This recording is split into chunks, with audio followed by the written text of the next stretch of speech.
So let's see where we left off. We were studying the balance sheet of this Bank A, I think that's what I called it. And we said, okay, on the asset side, had some government bonds, had some AAA corporate bonds, some commercial mortgages. And then this is the thing that I really wanted to highlight is that it also had $4 billion of residential collateralized debt obligations. And I explained a little bit about what those are. And I have several videos where I explain that in more detail and how they probably led, or most definitely led, to the housing bubble. And then we have a little bit of cash on top of that.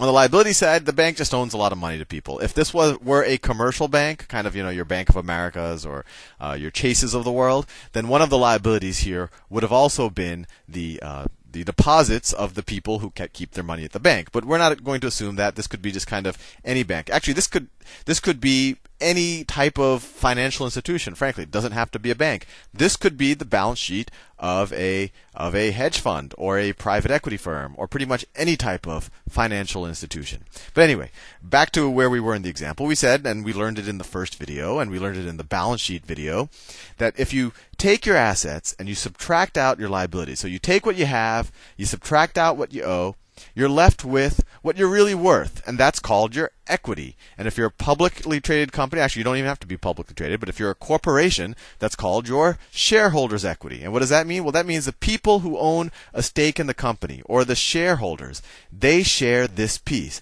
And just to hit the point home, and I think this is an important one because I feel like people kind of talk past this. There's two notions. There's your book value of equity, and that's the value of the equity that comes out of your balance sheet. So if you assume that all of these numbers are accurate, and we're going to think a lot about what it means to have an accurate number here, and you assume that all of these numbers are accurate, then the number that pops out on the equity side, that is the book value of your equity. And just as an example, I said, well, let's say that Bank A is a public company.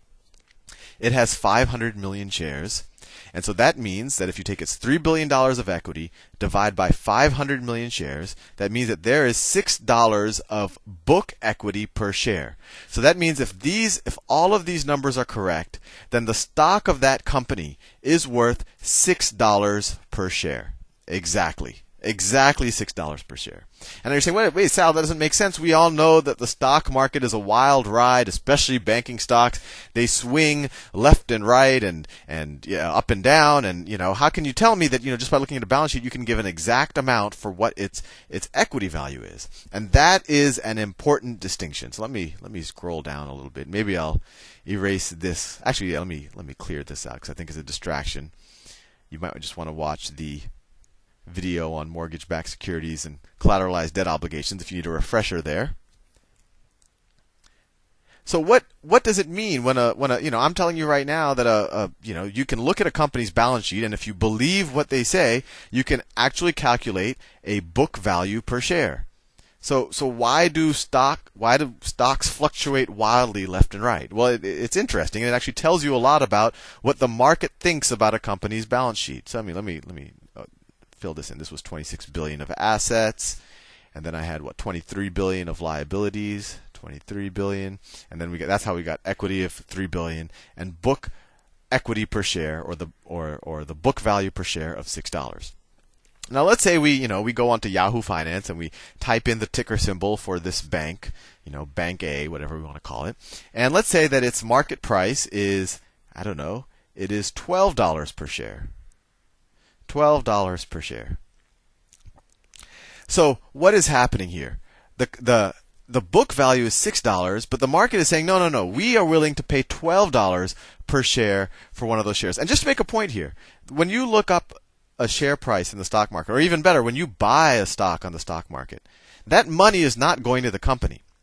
The company initially raises money by selling shares, and that's often done with an initial public offering. They will sell some shares directly to the market, and that money goes directly to the company. Or they might do it in an offering, and we'll talk more about that later. But 99% of the time, when you buy a share, it is not going to the company. It is going to the previous person who held that share. And that's why it's called a secondary market. It's not going to the company. So it's just a bunch of people trading the share price. And the only reason why that share price really fundamentally matters to the company is if the company were to raise money at a future date. So if, let's say, the share price today is $12, let's say I bought a share for $12 a share today, that means maybe I bought it from you. I didn't buy it from the company.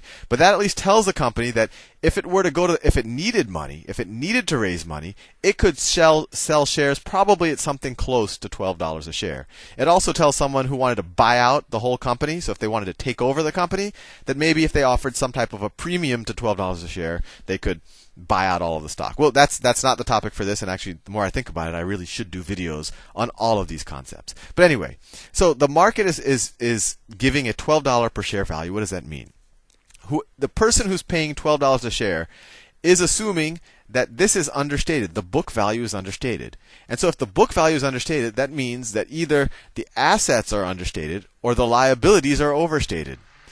Most times the liabilities are pretty easy to get a handle on. Sometimes pension liabilities or some type of litigation liabilities, that's hard to get a grasp on. But most time you can look at a balance sheet and you say, okay, this is the money they owe. That's not too hard to value. What is often very interesting to value are the assets on a balance sheet.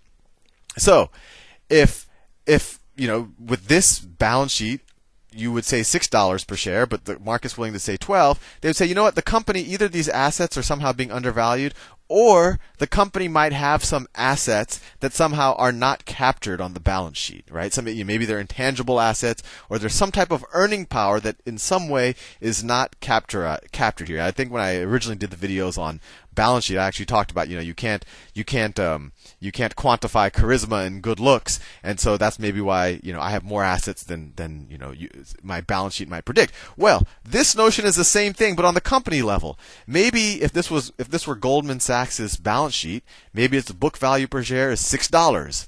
But the market's willing to pay $12 for it because it's Goldman Sachs. That's the corporate equivalent of charisma and good looks. They say, just by their brand, they are able to make more money than everyone else. They're able to do more with whatever assets we give them. So I'm willing to pay a premium to their book value. And whether or not that's true, that's a tough case. I think that argument can very easily be made with a company like Coca-Cola, where it does have a very powerful brand, where that brand and that formula, that secret formula, really are the value of the firm, and they probably aren't captured on their balance sheet. With a bank, I'd be a little more skeptical of paying a significant multiple of this, right? Here, what multiple are we paying? If this is the market value, so let's say this is the stock price, or the market stock price.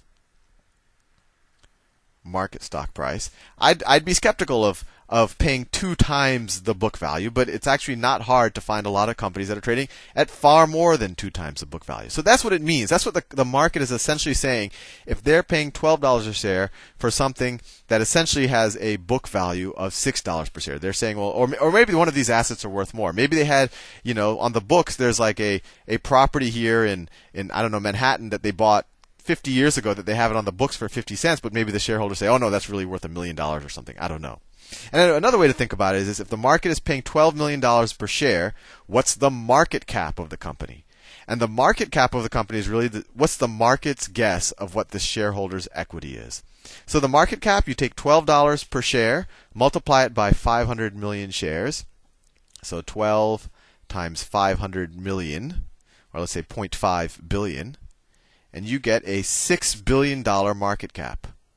So if the equity is trading, or if the stock is trading that day at $12 per share, that says that the market, or at least the people on the margin trading that stock that day, and I'll do another whole other set of videos on what that means and how prices are set.